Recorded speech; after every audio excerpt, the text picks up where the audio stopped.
This season has started off with a bang, and there are many footballers who are having generational 25-26 seasons so far. So who are some of these footballers who are absolutely locked in and on fire this season? Well, let's take a look. The first player I want to talk about is of course the one and only Kylian Mbappe, who definitely saw Dembele winning a Ballon d'Or and said to himself, yeah, that should be me. And he's balling out like he should be a Ballon d'Or winner, because my goodness is he putting the biggest club in the world, Real Madrid, on his back right now. Now last season, Real Madrid were very poor. They didn't win any of the major trophies besides the old FIFA Club World Cup and the UEFA Super Cup. But when it comes to La Liga, Champions League, Copa del Rey, etc., they didn't win a single one, with Barcelona collecting every single domestic trophy. However, individually, Kylian Mbappe actually did pretty well, scoring a grand total of 44 goals in 59 games, and this actually had him win the Golden Boot for that season. But now in the 25-26 season, I think we all knew once Kylian Mbappe got the chance to wear the number 10 for Real Madrid, he was gonna explode, and that's exactly what happened. For Real Madrid this season, Mbappe has a grand total of 16 goals and 2 assists in 13 games, scoring more goals in both La Liga and the Champions League than games played. And this doesn't include his goals for France so far this season too. Not only that, in La Liga, Kylian Mbappe has scored in every single game so far this season barring one, which is absolutely unreal. In multiple games this season, Real Madrid have needed saving, and of course Mbappe came through for his side and scored to get Madrid the W. This can be seen in games like against Osasuna, where his lone goal helped Madrid win 1-0, his brace helped Madrid beat Real Oviedo 3-0, his 2 goals played a huge role in beating Levante away from home 4-1, etc. Also, he low-key should have gotten a hat-trick against Barcelona too in the most recent El Clasico, but his outrageous wonder goal was called offside just barely, and his penalty goal got saved by Szczesny, but he still scored a legitimate goal in that game, so there's that. In fact, Real Madrid would have been flawless this season, but they got battered by a pretty mediocre Atletico Madrid side this season 5-2, where Mbappe still scored a goal in that game. Then in the Champions League, after going down 1-0 due to the American Timothy Weah scoring, Real Madrid barely came back and beat Marseille 2-1, with both of the goals of course coming from Kylian Mbappe. And following that in the next match, he managed to score a hat-trick already this season as Madrid beat Kairat Almaty 5-0. So safe to say, Mbappe is having a legendary goal scoring season so far. It's not just that though, his overall game has been superb. If you look at Mbappe's advanced stats, everything offensively is at the top compared to other attackers, including shot creating actions, passes attempted, expected assists, passes into the final third, etc. He's doing more than just scoring goals, even though that is what I mainly highlighted. And not gonna lie, I love seeing Kylian Mbappe finally finding his feet at Real Madrid. I think despite having superstars at the club like Vinicius Jr., Federico Valverde, Jude Bellingham, etc., as long as Madrid builds around Mbappe, they'll be fine. And so far, the fruits of Madrid's labor for building around Mbappe is paying off. They're doing well in the Champions League, they're on top of La Liga, etc. Things are looking good for Mbappe and co. And I hope Mbappe continues this form for the rest of the season. I want to see this man win the Ballon d'Or. I posted on my Instagram story the other day, make sure you guys follow the gram though, link in the YouTube description or just find me at Nabhuto, that Mbappe for me is the best player in the world. And I'm sure by the time the season ends, the masses will agree with me. And people say I'm a secret Barcelona fan and an ultra Real Madrid hater. Unbelievable, right? Well, low-key I am a Real Madrid hater though. Can't you blame me though? I'm a Liverpool fan, bro. Y'all basically ruined my life. But anyways, another player who's scoring a lot of goals this season and is locked in is the man who low-key should have won the Ballon d'Or a couple seasons ago. It's Erling Haaland. Now, although Haaland has been scoring goals in the past couple of seasons, the common consensus is that he hasn't replicated the same sort of numbers and terror that he showed back in the 22-23 season, where Man City won the treble and Haaland played a huge role in that. However, in this 25-26 season, Erling Haaland truly looks like he's back to his 22-23 season self, because he's been on fire in terms of goal scoring this season. In 12 games so far, this man has already scored 15 goals and got 1 assist, with him playing 9 games and scoring 11 goals in the Premier League alone, leading the Golden Boot charge in England so far this campaign. Hold up, 9 and 11? Oh hell no. This robot had his battery recharged over the summer, and now he's back to goal in every single Premier League game so far, barring 2. And in those 2 games, Man City lost, so maybe I'm starting to notice something here. City rely on Haaland hella. But anyways, additionally, he scored in every single Champions League game so far, and some of these goals were superb. Like that goal versus Napoli was great reflexes with the header, his brace against Monaco was great too, and his goal was pivotal in City beating Villarreal. Not only that, with these UCL goals so far this season, Haaland became the fastest player in history to reach 50 Champions League goals, playing less games than games scored. Absolutely outrageous. Bro is genuinely a robot. He also drinks raw milk as part of his training regime. Like bro, I'm not really too sure how safe that is, but the fact that he's a robot, maybe the raw milk doesn't affect him too much. If I drink raw milk, best believe I'm on that toilet shitting my brains out and regretting all my life decisions. My pants and shirt would be off too. You know when you take your clothes off while taking a shit, that shit is getting serious. No pun intended. Now back to Haaland, this man is just so clinical. Look at his goal against Arsenal, which happened in the first 10 minutes of the game, or that finish against Burnley. Like he's just on one this season. Not only that, he's been dribbling a lot more too, rather than just shooting in the box and scoring, which means he's added more to his game. Now obviously looking at his advanced stats, you'll see that it's nothing like Mbappe's. Only his offensive stats are really up there. So he's still not a complete player, but he's still a scary striker that nobody wants to face. Plus, I love Haaland, even as a Liverpool fan, because watching this man drop a hat-trick on Israel's head top in the 2026 World Cup qualifiers, thus eliminating Israel, and even bodying an Israeli defender who fell and scored an own goal was absolute cinema. Shout out to Haaland for eliminating that nation who has that genocidal freak leading his people. Disgusting human being. I will be there to piss on your grave, fuck boy. That's right!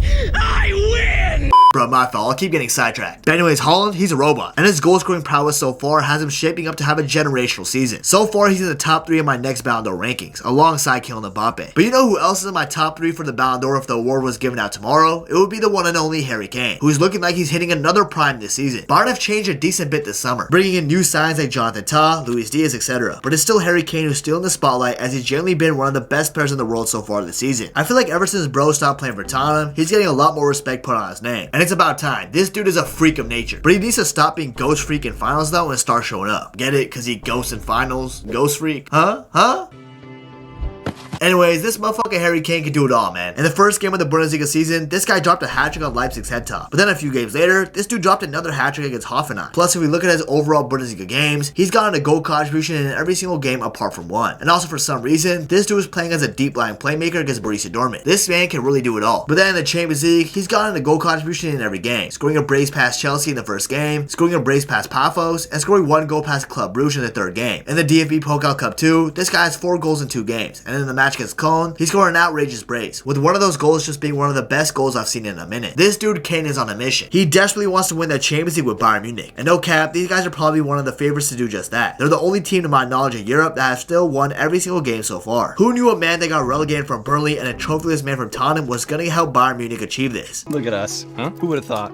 Not me. Not only that though, Harry Kane has 22 goals and 3 assists in 14 games. He almost has double the amount of goal contributions compared to games played. That is absolutely wild. He's also currently leading the European Golden Boot race right now. And obviously, who else has scored more than 20 goals across all competitions this early this season? Only Harry Kane could do something like that right now. Looking at his advanced stats now, it's a lot more like Mbappe's, with a lot more green being shown, which means he's in the upper range of great play compared to other attackers. Unlike Haaland, who is much more one-dimensional, Kane can do it all. Did I already mention that this guy was playing as a deep-line playmaker against Dortmund? Bro, like Kane is unreal. Now, I promise we'll talk more than just strikers in this video, but I have to go over one more striker, and that's Julian Alvarez, who has been on a one-man carry job for Atletico Madrid this season. Now yes, his form has admittedly slowed down in the past couple of weeks, but that's only natural when you're playing for a side as mid as Atletico Madrid this season. Keep in mind, they splashed hundreds of millions of euros during the offseason, and then in their first 3 games, they lost to Espanyol 2-1, drew to Elche 1-1, and then drew to Alaves 1-1. Like bruh, Atleti are mid. But when Diego Simeone comes out and says that Atletico have to do everything to make sure Julian Alvarez is happy and stays at Atletico Madrid, you know that this guy is absolutely pivotal to the future of this club. Low-key, City might be regretting letting Alvarez go after watching some of his recent performances this season. I mean, for starters against Rayo Vallecano in La Liga, he absolutely took over the game, and he bagged a hat-trick against Rayo to help Atletico Madrid win 3-2, and some of these goals were outrageous, like that free kick. Wow, that was beautiful. Even Diego Simeone almost fell to his knees after watching that goal. Then in the match against Real Madrid, dare I say one of Atleti's only good performances so far this season against a good opponent, and he bagged a brace as they ran through Real Madrid 5-2. Then in the Champions League 2 against Eintracht Frankfurt, his goal and later 2 assists were proved pivotal as Atletico Madrid beat Frankfurt 5-1. Like bruh, just by the eye test and by watching him, you could tell that this guy's one of the most elite forwards in the sport right now. He's clinical when it's necessary, but he's also complete in a way where he can drop deep and collect the ball to dribble forward, or just pass it off sublimely to one of his teammates. This guy is so good, dude. If you just look at his advanced stats too, you can tell he's just a complete forward. He can really do it all. He's more like an Mbappe and a Harry Kane compared to an Erling Haaland just by looking at the advanced stats. The only problem for Julian Alvarez though is I don't know whether he'll get the respect that he deserves at a team like Atletico Madrid, who not only are mid this season, but they just play like the most terrorist ball imaginable sometimes. Kinda like Arsenal. 17th place in open play goals this season in the Premier League. Mikel Arteta, you are an absolute terrorist. But now I swiftly do want to go over a couple more strikers before diving into the other players. And this time I want to talk about a completely different profile striker in Victor Osimhen. Now, not a lot of football fans outside of Turkey keep up with the Turkish league, which is understandable since it's not one of the strongest overall leagues out there. But Victor Osimhen has been absolutely on fire and just needs to be talked about. Despite battling an injury in the beginning stages of the season, he's come back with a bang, scoring 6 goals in 9 games. But it's not just the Turkish league I want to talk about, because we all know Galatasaray is going to easily win that. I want to talk about the Champions League, because if you look closely, this dude has 3 Champions League goals in just 2 games. And one of those goals came against my beloved club Liverpool, as he led his Paul 4 side to defeat my Paul 1 side 1-0 on the night due to his penalty. And then in the next match against Bodo Glimt, this dude bagged a brace to help Galatasaray collect another win in this Champions League campaign, as they look to potentially secure a spot on the knockout stages of the UCL this campaign. But Osimhen's club form isn't the only thing I want to highlight about him. I also want to talk about his international form. Nigeria were in the mud for qualifying to the 2026 World Cup, and they were playing very poorly while Osimhen was out due to injury. But when he came back when Nigeria needed him the most, he clutched up. With his assists proving pivotal as Nigeria got a necessary 3 points on the second to last match day against Lesotho 2-1. And then on the last match day against Benin, Nigeria had to win by a huge margin if they wanted to qualify for the next round of African World Cup qualifying. So what did Osimhen do? He bagged a hat-trick against a pretty good Benin side during the qualifiers, and his hat-trick in this 4-0 win helped Nigeria finish in 4th place in terms of second place teams to qualify for the next round of African World Cup qualifiers by just one singular goal difference. If Osimhen did not score that hat-trick on the last match day, Nigeria would have been out of World Cup 2026 contention. You see, without Osimhen, Nigeria played 5 World Cup qualifiers and didn't win a single one. But with him back, they won 4 out of the 5 games he played, with him scoring 6 goals. Nigeria is nothing without Osimhen, with all due respect. And because of that, I wanted to highlight him. And the last striker I want to highlight is somebody I am going to be a bit biased about. It's Liverpool's own Hugo Ekitike. Now, Liverpool have been piss poor this season. That is very true. We literally lost 6 out of the 7 games we played, and people are making the 6-7 meme on us too. Like, bro, we're getting clowned on so hard. I'm getting cooked in my group chat so hard that I've just resulted in staying silent. But since this is my video and I do want to be a little bit biased, the one bright spot so far this season has probably been Hugo Ekitike. He came into a team that just bought the most expensive player in Premier League history, a striker, hrvizak. And yet, Ekitike has looked like the better option so far. His movement in the final third has been absolutely elite, and his end product so far has been great too. Did y'all not see that goal against Crystal Palace in the Community Shield? That was an elite finish. Not only that, in 13 games this season, he has 6 goals, 3 of those coming in the hardest league in the world in the Premier League, and some of his finishes have been so good. Like his goal against Bournemouth was well taken, that Newcastle goal was also very well taken as well, that brilliant touch before his finish against Everton was proper, and his goal against his former side Frankfurt was superb, with his run on the counter-attack being timed to perfection along with that great finish. He kind of reminds me of a younger and light-skinned Karim Benzema. He drops deep, he's flirty with the ball, and he wants to connect with his teammates in that sense. He can easily get out of tight situations due to his silky game, despite his tall frame body. We low-key didn't even need Alexander Isak, man, because Ekitike is an absolute stud. We should have spent those millions on maybe another center back or something by the way this season is going so far. But hey, I'm sure that Liverpool will bounce back. And if we do, one of the sole reasons is going to be because of Ekitike. He's already a fan favorite too, like bro, I low-key love him. Pause. Now if I'm already going to be a little bit biased, I'm just going to be completely biased now and talk about the next player on this list. A favorite player of mine that's actually not a striker this time is Kylian Pulisic. Now I know y'all are probably calling me a USA dick rider right now, and hey, it's my video, alright? If you got a problem with me including Kylian Pulisic on this list, how about you just suck my dick, huh? How about that? Just kidding, don't do that. Unless you're a beautiful Cape Verdean woman, then I'm all yours, baby.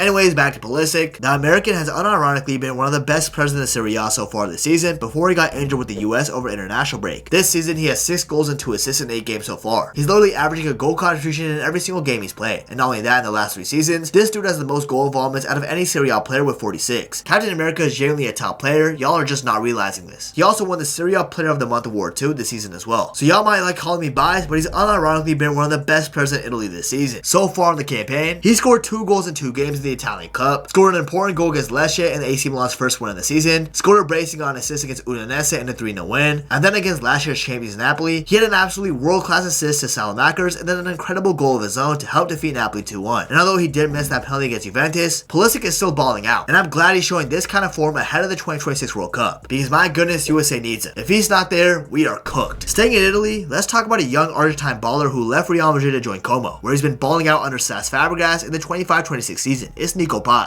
Cesc Fabregas is looking like one of the best upcoming coaches in football right now, as he's managing Como almost perfectly, some would say. And recently, he came out and said that the number 10 position is dying, and basically said he was kind of hinting at the fact that this position needs a comeback because that creativity is what the game needs. And that's where he handed Nico the keys at the center of the park for Como. And now Nico has been balling out. In 10 games overall this season, he's gotten 4 goals and 4 assists, and his good form has also allowed him to get called up to the Argentina senior team. So he's probably going to make that plane ride to the States if he keeps up this form. In both the months of August and September, he won the Serie A Rising Player of the Month, and deservedly so. This guy has been cooking. He scored a goal and got an assist in a huge 2-0 win over Juventus, had an incredible game against Fiorentina with his 2 assists, one from a set piece, allowing Como to beat Fiorentina 2-1 away from home, and his goal and assist on the opening weekend against Lazio proved huge as Como went on to win 2-0. Nico is looking like a true wonder kid on the rise right now, and I wouldn't be surprised if Real Madrid activates his buyback clause in the summer of 2026, because this kid is a stud. But now going from good guys like Pulisic and Nico to another good player, but this time he's just a piece of shit, it's Mason Greenwood. Now say what you want about Greenwood. He's a woman beater, allegedly, etc, etc. And those things may be true, allegedly, and I personally tend to believe they are true. But the one thing we cannot deny is that this man is good at football. Let's just say it how it is. He's a good fucking footballer, man. An absolute cunt, but a good footballer. They weren't lying when they said if you're good enough, people will look past your crimes, allegedly. Because my goodness, is Greenwood good enough. So far this season for Olympique de Marseille, he scored 8 goals and got 4 assists in 13 games, almost getting a goal contribution in every single game. In fact, in League 1 alone, he's actually averaging a goal contribution in every game, and in the Champions League, he scored a goal against Ajax and got an assist in Marseille's loss against Real Madrid 2-1. In League 1 though, Mason Greenwood is showing off. He scored a goal and got 2 assists against Paris FC in a 5-2 win, scored a goal and got an assist against FC Lorient in a 4-0 win, scored a grand total of 4 goals in a 6-2 win over Le Havre, etc. 4 goals in one game is absolutely crazy, but Mason Greenwood did that. And right now, Mason Greenwood is one of the only 4 players to have plus 10 goals and assists in Europe's top 5 leagues alongside Kane, Haaland, and Mbappe at the time we recording this video. This man generally just needs to switch to Jamaica from England already. Selfishly, he would be very good for CONCACAF. But yeah, don't want to talk too much about Greenwood and give him that much of a platform. But the truth of the matter is, he's been balling out this season. There's no other way to put it. But now going from an Englishman who needs to switch to represent his ethnicity Jamaica, let's go to another winger who's from England but switched to represent his ethnicity Ghana. It's Antoine Semenyo. This season, I think it's safe to say that we're seeing the best from Semenyo because he has been absolutely balling out in the Premier League so far for Bournemouth this season. In fact, I'd go as far to say that he's one of the sole reasons why Bournemouth are even that high up in the Premier League this campaign, with that actually being second place at the time of recording this video, which is just crazy. What's also crazy is his stats of having 6 goals and 3 assists in 10 games so far in the campaign, with him actually averaging a goal contribution in every game that he's played in the Premier League so far, showcasing why he's one of the best wingers in the Premier League at the moment, and why so many Premier League clubs want him at the moment too, including my club Liverpool, who are heavily linked to him. FSG saw Semenyo dunk on us with 2 goals on opening weekend, despite getting racially abused by a dude from a wheelchair, and said, yeah, we want it.